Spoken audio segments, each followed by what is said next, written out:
बोले हेलो बच्चों, ज्ञान की नगरी काशी से मेरी ट्यूटोरियल का प्रणाम।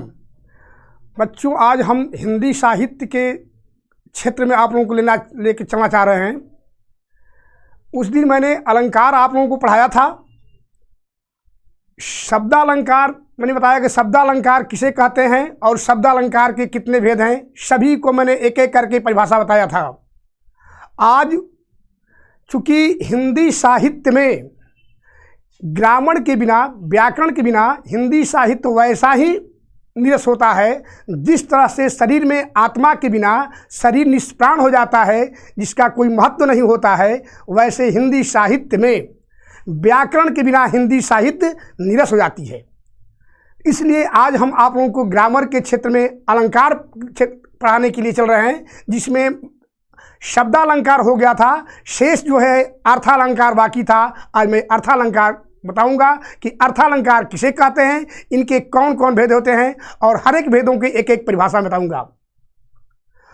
अर्थालंकार वह अलंकार है जिस अलंकार में अर्थ के कारण यदि काव्य में चमत्कार उत्पन्न होता है तो वहां अर्थालंकार होता है। पुनः एक बार, अर्थालंकार वह अलंकार है जिस अलंकार में अर्थ के कारण यदि काव्य में चमत्कार उत्पन्न होता है तो वहां अर्थालंकार होता है।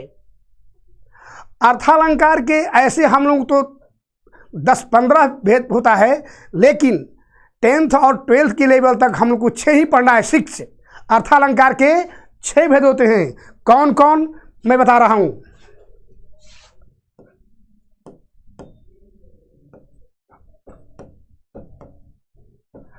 अर्थालंकार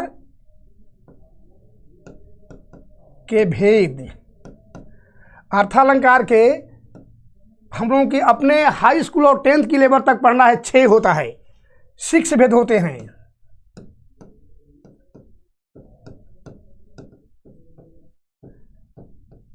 पहला है उपमा अलंकार, दूसरा है उत्प्रेक्षा अलंकार, उत्प्रेक्षा अलंकार, तीसरा है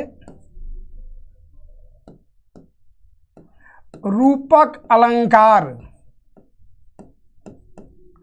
रूपक अलंकार, चौथा है अतिशयोक्ति, अतिशयोक्ति अलंकार,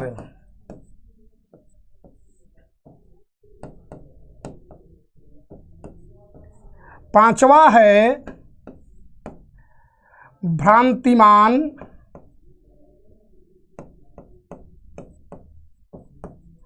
भ्रांतिमान अलंकार। इसी को हम संदेह अलंकार भी कहते हैं।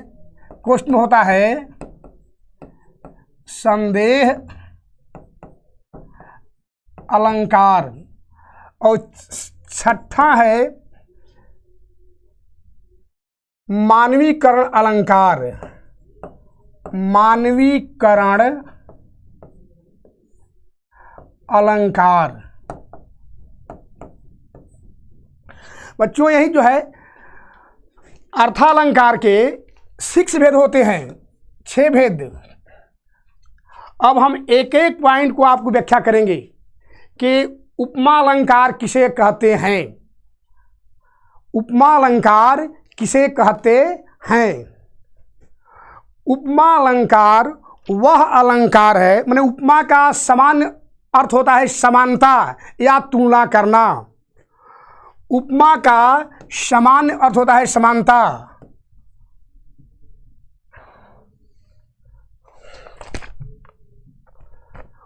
उपमा का अर्थ होता है समानता,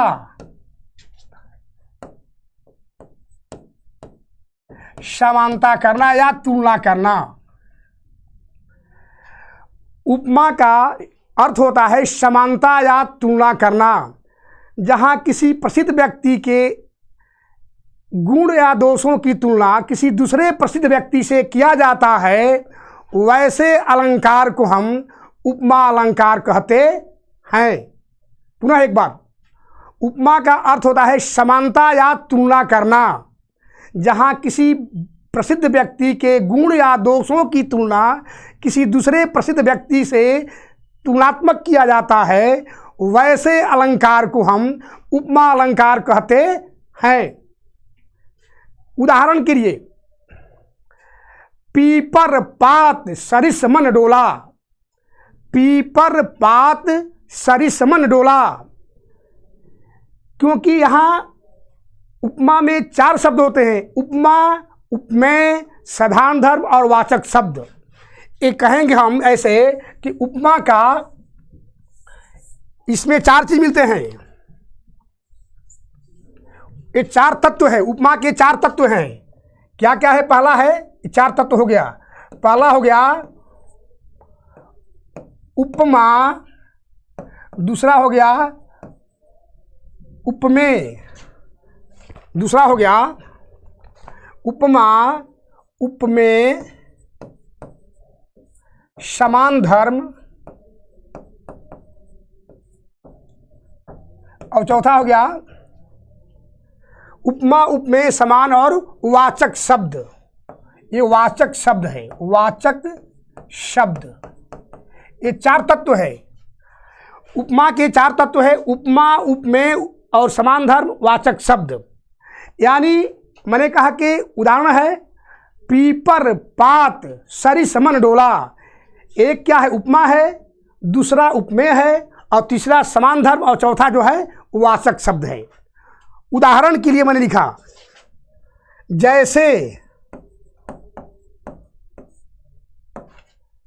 जैसे पीपर पात सरिस मन डोला। पीपर पात सरिस मन डोला। पीपर पात सरिस मन डोला।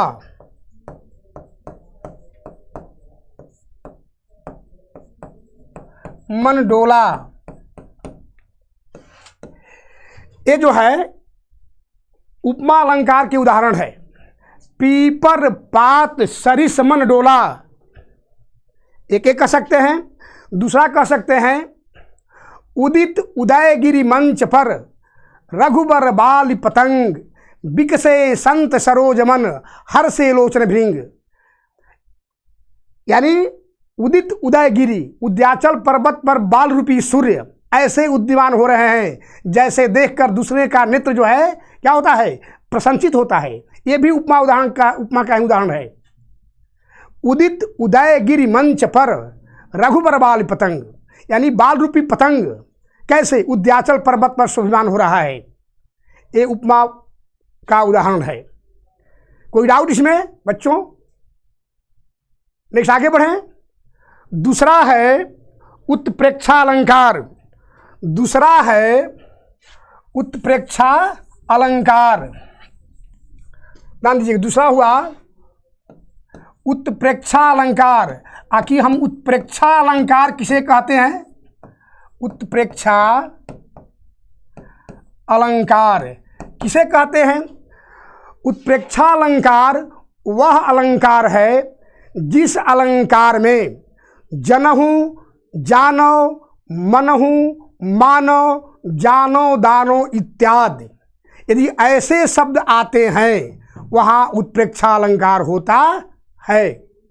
ध्यान दीजिएगा बच्चों, यदि जितना मैंने शब्द कहा एक भी शब्द यदि वो वाक्य में आया तो निश्चित पहचानिए कि वह उत्प्रेक्षा अलंकार है।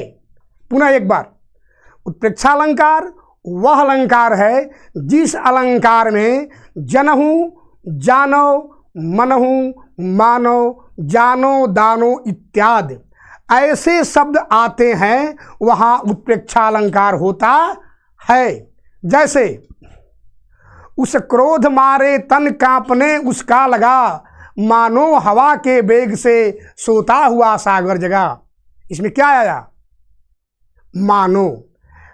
ये भी कह सकते हैं, क्योंकि पद 2 लाइन को होता है, इसे दोनों कहना पड़ेगा। नहीं तो यदि आप परीक्षा में ऐसे भी लिखते हैं कि मानो हवा के वेग से सोता हुआ सागर जगा, तो ये भी सही है। कहते हैं जैसे, उदाहरण के लिए है, जैसे उस क्रोध मारे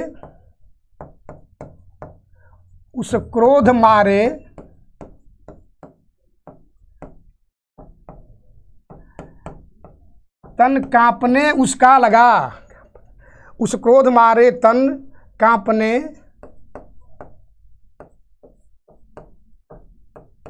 उसका लगा, मानो, देखिए क्या आ गया, मानो हवा के वेग से, मानो हवा के वेग से सोता हुआ सागर जगा, हुआ सागर जगा। क्या आया है, उस क्रोध मारे तन कांपने उसका लगा, मानो हवा के वेग से सोता हुआ सागर जगा। यानी मानो आ गया। परिभाषा यही कहता है कि जिस वाक्य में जनहु, जानो, मनहु, मानो, जानो, दानो इत्यादि ऐसे शब्द आते हैं वहाँ उत्प्रेक्षा अलंकार होता है। यहाँ आ गया। केवल आप ये भी लिख सकते हैं, बोर्ड में तो भी सही है, नंबर फुल मिलेगा, लेकिन पद होता है 2 लाइन का। उस क्रोध मारे तन कांपने उसका लगा, मानो हवा के वेग से सोता हुआ सागर जगा। यानी मानो आ गया, इसलिए उत्प्रेक्षा अलंकार है। कभी कभी परीक्षा में पूछता है, दे दिया पद, यही दे दिया कि उस क्रोध मारे तन कांपने उसका लगा, मानो हवा के वेग से सोता हुआ सागर जगा, इसमें कौन सा अलंकार है? कभी कोई ऐसे पूछता है तो क्या हुआ, उत्प्रेक्षा अलंकार है। यदि आपको डिफिनीशन याद है तो बच्चों आप आसानी से पकड़ लेंगे, ठीक है। और कभी कभी ऐसे पूछता है कि उत्प्रेक्षा अलंकार को डिफिनीशन बताइए, यानी परिभाषा, उत्प्रेक्षा अलंकार किसे कहते हैं या उसका क्या अर्थ होता है, उदाहरण सहित वर्णन करें। इसका दूसरा उदाहरण देखिए मैं लिख रहा हूं, सोहत ओढ़े पीट पट्ट, सोहत ओढ़े पीत पट्ट, श्याम सलोने गात, मनो नील मन शैल पर, आतप परव प्रभात। ये दूसरा उदाहरण है।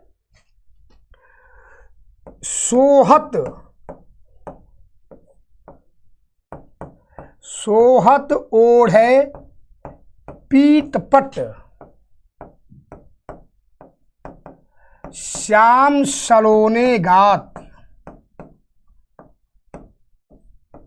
सलोने गात, मनो, देखिए मनो आ गया इसमें भी, मनो नीलमणि शैल पर, शैल पर, सोहत ओढ़े पीट पट, श्याम सलोने गात, मनो नीलमणि शैल पर, आतप परव प्रभात, आतप परव प्रभात। ये भी जो है देखिए क्या आ गया, इसमें आ गया मनो, मनो आ गया। इसलिए बच्चों यहां भी ये उत्प्रेक्षा अलंकार है। किसी को डाउट? किसी डाउट? तो यह जो है 2 तरह क्वेश्चन पूछता है, कभी कभी पद दे देगा, ये पूछेगा पहचानिए इसमें कौन सा अलंकार है। कभी कभी ऐसा होता है, दे दिया कि उत्प्रेक्षा अलंकार किसे कहते हैं, उदाहरण सहित वर्णन करें। किसी को डाउट इसमें? आगे बढ़ें। ठीक, तीसरा है, अब तीसरा है रूपक अलंकार। तीसरा है रूपक अलंकार। किसे कहते हैं? रूपक अलंकार किसे कहते हैं? रूपक अलंकार वह अलंकार है जहां गुण के अत्यंत समानता के कारण जहाँ उपमेय में उपमान का अभेद किया जाता है, वैसे अलंकार को हम रूपक अलंकार कहते हैं। पुनः एक बार, रूपक अलंकार वह अलंकार है जिस अलंकार में किसी गुण के अत्यंत समानता के कारण जहाँ उपमेय में उपमान का अभेद किया जाए, यानी अंतर किया जाए, अभेद माने अंतर, वैसे अलंकार को हम रूपक अलंकार कहते हैं। उदाहरण के लिए, मैया मैं तो चंद्र खिलौना लई हूँ। उदाहरण के लिए, जैसे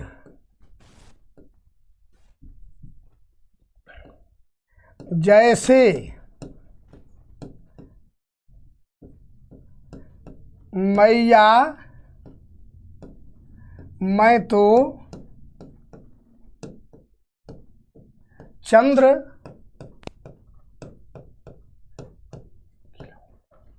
खिलौना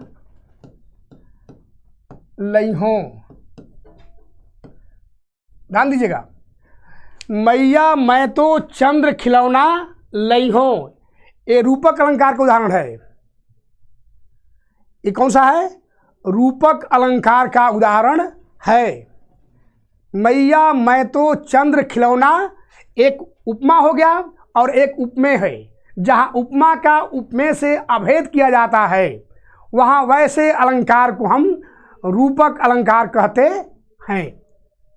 इसमें किसी डाउट किसी को नहीं है? देखिए, बहुत इंपॉर्टेंट है अर्थालंकार में, बहुत इंपॉर्टेंट है उपमा, रूपक और उत्प्रेक्षा। ये बार बार बोर्ड में पूछता है, इसलिए ये बहुत ही इंपॉर्टेंट है। नेक्स्ट आगे बढ़े, किसी को डाउट नहीं? Very good. आगे जो है अतिशयोक्ति अलंकार, चौथा है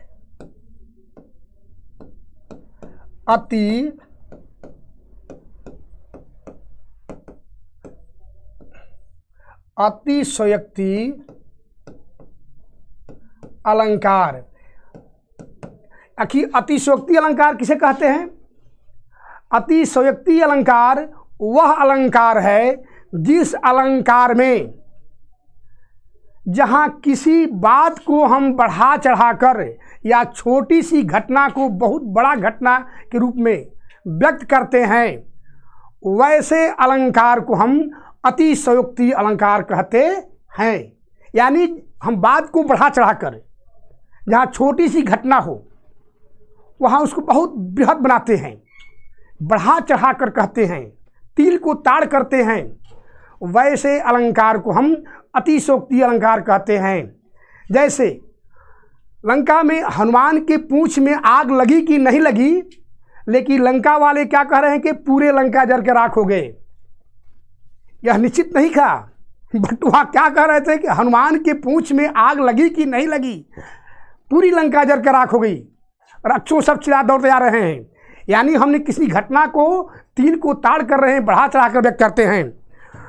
वैसे अलंकार को हम अतिशयोक्ति अलंकार कहते हैं। पुनः एक बार ध्यान दीजिएगा, अतिशयोक्ति अलंकार वह अलंकार है जिस अलंकार में किसी बात को, किसी घटना को, छोटी सी घटना को हम तिल को ताड़ करते हैं, छोटी सी बात को बढ़ा चढ़ा कर लिखते हैं, वैसे अलंकार को हम अतिशयोक्ति अलंकार कहते हैं। जैसे हनुमान के पूंछ में आग लगी कि नहीं लगी, बट लोग कहने लगे कि पूरे लंका जल कर राख हो गया। यहाँ जो है अतिशयोक्ति अलंकार होता है। उदाहरण देखिए, जैसे ये तो परिभाषा में बताया, किसे कहते हैं? उदाहरण द्वारा स्पष्ट करें। हनुमान की पूंछ में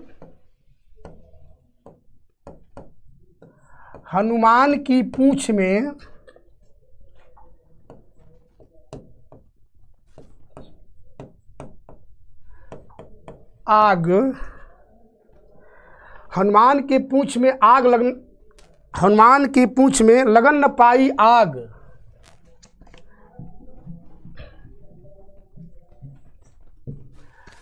हनुमान की पूंछ में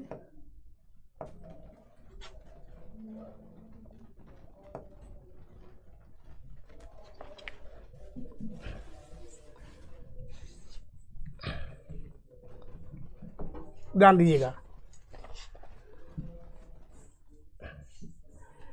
उदाहरण है, हनुमान के पूंछ में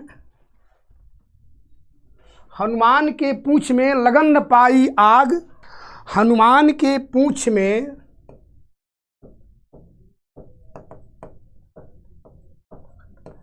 लगन न पाई आग, लंका सिगरी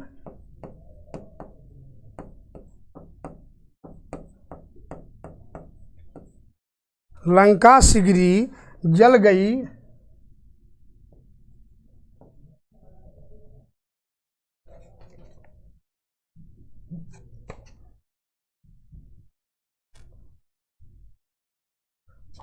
ध्यान दीजिएगा।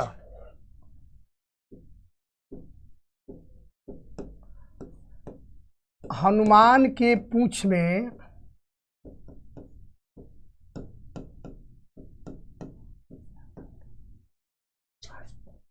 लगन न पाई आग,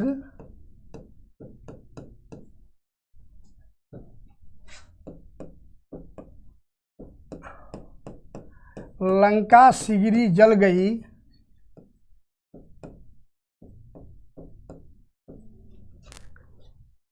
गए निशाचर भाग।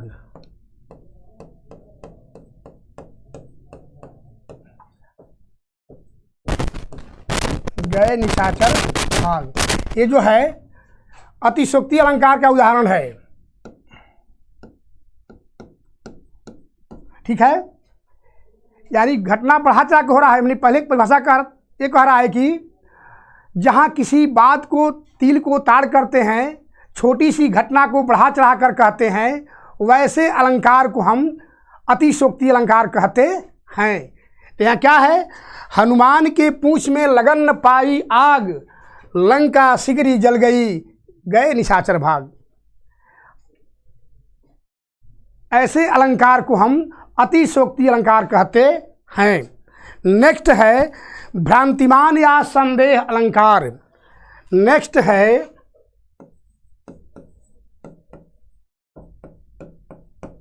भ्रांतिमान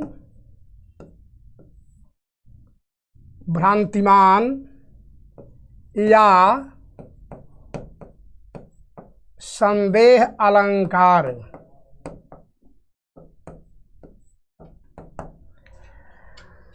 भ्रांतिमान या संदेह अलंकार किसे कहते हैं? भ्रांतिमान या संदेह अलंकार वह अलंकार है जहाँ किसी वस्तु को देखकर हम निश्चित नहीं कह पाते हैं कि यह रस्सी है कि सर्प है, ये रस्सी है कि सर्प है, ये नारी है कि साड़ी है। जहाँ स्पष्ट नहीं कर पाते हैं, यानी दुविधा असमंजस की स्थिति बनी होती है, वैसे अलंकार को हम भ्रांतिमान या संदेह अलंकार कहते हैं। पुनः एक बार ध्यान से दीजिएगा, बहुत ही इंपॉर्टेंट है। भ्रांतिमान या संदेह अलंकार किसे कहते हैं, उदाहरण द्वारा स्पष्ट करें। भ्रांतिमान या संदेह अलंकार वह अलंकार है जिस अलंकार में हम किसी वस्तु को देखकर यह निश्चित नहीं कर पाते हैं कि यह सर्प है कि रस्सी है, ये नारी है कि साड़ी है, ये पेन है कि पुस्तक है, यानी भ्रम दुविधा असमंजस की स्थिति बनी होती है, वैसे अलंकार को हम भ्रांतिमान अलंकार कहते हैं। उदाहरण के तौर पर जैसे नारी बीच साड़ी है कि साड़ी बीच नारी है, कि नारी ही में साड़ी है कि साड़ी ही में नारी है। यह वहाँ की प्रसंग है। कहाँ की? जब दुर्योधन द्रौपदी को चिरहरण कर रहा था, कहा जाता है कि जाको राखे साइयाँ मार सका नहीं कोई, बाल इन बाका कर सके जो जग बैरी हो। क्योंकि दुशासन द्रौपदी का चिरहरण कर रहा था बेइज्जत करने के लिए, लेकिन भगवान श्री कृष्ण के साड़ी में आकर बैठ गए थे। तो वह साड़ी खींचते खींचते खींचते खींचते साड़ी का गठरी लग गया, पर किनारा नहीं मिला, अंत नहीं मिला, क्योंकि वहाँ भगवान कृष्ण बैठे हुए थे। वह दुशासन थक गया खींचते खींचते, उसको लास्ट में कहना पड़ा कि लेकिन साड़ी का किनारा नहीं मिला, क्योंकि श्री कृष्ण साड़ी में बैठे हुए थे लाज बचाने के लिए। तो दुशासन कहना पड़ा कि साड़ी बीच नारी है कि नारी बीच साड़ी है, कि साड़ी ही में नारी है कि नारी ही में साड़ी है। उनको समझ नहीं आया कि भाई साड़ी में नारी है कि नारी में साड़ी है, लेकिन वह किनारा नहीं मिला, क्योंकि भगवान श्री कृष्ण आकर साड़ी में बैठे हुए थे। जिनके ऊपर 4 भुजाओं की कृपा होती है, वह 2 भुजाओं में क्या बिगाड़ पाएगा। ऐसे अलंकार को हम भ्रांतिमान या संदेह अलंकार कहते हैं। इसमें डाउट किसी को? ठीक है बेटा। ऐसे ही बोर्ड में पूछता है, उदाहरण दे देगा कि नारी बीच साड़ी है कि साड़ी बीच नारी है, कि साड़ी ही में नारी है कि नारी ही में साड़ी है, बताइए कौन सा अलंकार है।